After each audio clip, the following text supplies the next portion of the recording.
maçom star, Arthur we will Edward Waite, succeed. que escreveu a enciclopédia da maçonaria. Ele vai saber o que significa. Arthur Edward Waite diz, com respeito à maçonaria, Babel, claro, representava uma empresa maçônica. É bem conhecido que a Torre de Babel é uma das tradições mais antigas da maçonaria. Aí está. Eu não disse nada hoje. Notem bem.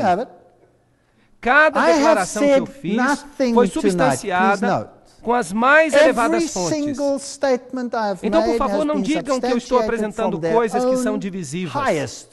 Se você está chateado, entre em contato com eles, não comigo. Não fui eu que falei, eles disseram. Cada declaração feita.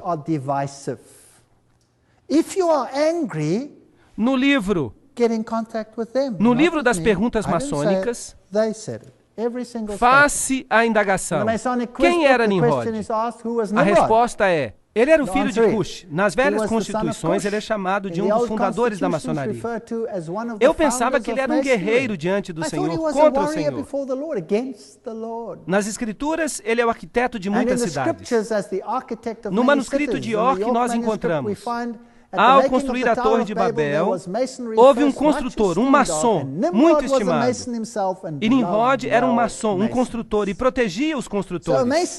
Então, um maçom nada mais é do que o depositário de um conhecimento oculto, que se preocupa com obras boas, mas eles manipulam os membros e os usam maliciosamente para parecerem nobres. Mas essas pessoas são de fato ímpias até o último grau. O autor maçônico Kenneth H. Mackenzie nos diz que Hermes também era um dos fundadores da maçonaria. Hermes. Eles gostam de palavras assim. Ramsés, por exemplo, filho de Ra. Rames, Mis significa filho dela, se você prefere. Helena Petrovna Blavatsky liga Hermes e Satanás. Você tem que montar o quebra-cabeça. É difícil descobrir o que a maçonaria ensina. Você tem que ir de uma fonte para outra, porque nenhum autor lhe conta tudo. Então vamos colocar isso junto. Então vamos montar o quebra-cabeça. Então o autor diz que Hermes é importante para eles. Blavatsky diz que Hermes, o deus da sabedoria, era também chamado de Tot, Tat, Set, Set e Satã. E que quando ela era vista do seu lado negativo, chamado de Tifon, o Satanás egípcio, que era também Sete. Então, quando eles dizem que seguem a Sete, eles seguem a Satanás. Se eles dizem Hermes, esse é Satanás na sua forma de Lúcifer. Não importa. Pode ser homem ou mulher. Não faz diferença. Arthur Edward Waite escreve: com respeito à maçonaria, Babel, é claro, representava uma empresa maçônica e os seus primeiros expositores colheram amplo benefício desse fato. Eles se lembraram que as pessoas só tinham uma língua e que viajavam do Oriente para o Ocidente, como esses que se provaram mestres maçons. Quando eles alcançaram um lugar de habitação na terra de Shinar, é dito que eles habitaram ali, sendo os primeiros a receber o nome de maçons. Foi ali que eles construíram a sua grande torre de confusão. Do mal vem o bem. Aham! Então Deus era mau quando ele confundiu as línguas. Mas eles fizeram com que o bem acontecesse. Vocês entenderam? E o jeito de conseguir isso é através do caos, através da destruição. Use as pessoas como se elas fossem munição. Mate-as. Faça o que você quiser. Faça com que a dor da separação seja tão grande que eles implorarão por unidade. Vocês estão entendendo? Agora, quem são esses? Espera aí, isso é outra palestra. Eu não vou fugir do assunto. Foi ali que construíram a sua alta torre de confusão. A confusão de línguas deu origem à antiga prática dos maçons conversarem por meio de símbolos. Assim, se a sua língua está confusa, você tem que usar símbolos. O simbolismo é uma linguagem maçônica. Hoje as pessoas me falam: mas os símbolos estão por toda parte. E daí? O que é que isso quer dizer? Quem está no controle em toda parte? Os druidas da Bretanha e da Gália tinham um conhecimento profundo com respeito aos mistérios de Ísis e a adoravam sob o símbolo da lua. A lua foi escolhida para representar Ísis porque a lua domina a água. Os druidas consideram o sol como o pai e a lua como a mãe de todas as coisas. Ensinamentos secretos das eras. Assim, os druidas são aqueles que controlam a Grã-Bretanha. Winston Churchill pertencia à ordem druídica da maçonaria. Ele era um maçom de 33º grau. Eu tirei uma foto do avental dele, em caso que alguém não creia nisso. E assim nós começamos a lidar com os pedacinhos da história. Quando você entra numa loja da Inglaterra, você tem que cruzar o pentagrama. E se você olhar para cima, você vê essa estátua em cima. É um escudo e uma insígnia de patente. Vocês estão vendo? Vamos ampliar. Aí está. Insígnia, insígnia, insígnia. O mesmo símbolo que aparece em alguns carros hoje. Só para deixar vocês interessados. E é claro, você tem mais simbolismo aqui e você tem até a Arca do Concerto. Porque ele quer que isso represente o Santíssimo. Mas vejam os pés dos querubins cobridores. São pés de bode. Isso é satanismo. É por isso que na maçonaria você tem que montar em bodes. Há muitas piadas sobre montar em bodes. Há muitos postais engraçados a respeito. Nós fazemos graça disso. Nós rimos disso. E eles representam os bodes cantando hinos, os bodes fazendo isto, bode montado em bode, isso e aquilo. Tudo é símbolo de Lúcifer. E nós vamos ver mais tarde que eles dizem que os bodes vão para o céu e que as ovelhas vão para o inferno. Isso é interessante. A Bíblia diz em Efésios 5, 8 a 14. Pois outrora erais trevas, porém agora sois luz no Senhor. Andai como filhos da luz. Porque o fruto da luz consiste em toda bondade, justiça e verdade, provando sempre o que é agradável ao Senhor. E não sejais cúmplices nas obras infrutíferas das trevas, antes, porém, reprovai-as. Eu acho que nós fizemos isso hoje à noite. Eu não quero ter nada a ver com as trevas. Nós precisamos reprová-las. Porque o que eles fazem em oculto, o só referir é vergonha. Mas todas as coisas, quando reprovadas pela luz, se tornam manifestas. Porque tudo que se manifesta é luz. Quão linda é a palavra de Deus que temos. Ele não tem agendas secretas. Jesus diz, eu nada fiz em secreto. Eu amo o Deus da Bíblia. E o mero fato de que eu estou vivo mostra que Deus é todo-poderoso. Que nós servimos a um Deus maravilhoso. Esse é o tipo de Deus a quem servimos. Eu não vou abrir mão dele nem por toda a riqueza satânica deste mundo. O que ela significa? Ela não significa nada. Jesus está voltando e o reino das trevas vai terminar. Ele vai caminhar sobre esta terra manchada de sangue que ele maculou e torturou por séculos e séculos em guerras e batalhas.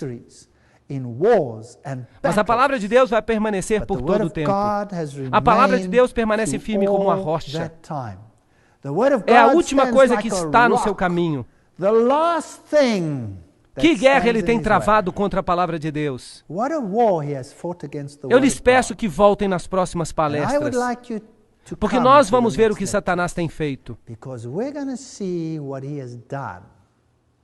Vou lhe mostrar coisas fascinantes. Então amanhã à noite nós vamos falar sobre o que eles fizeram com as Bíblias, a batalha das Bíblias.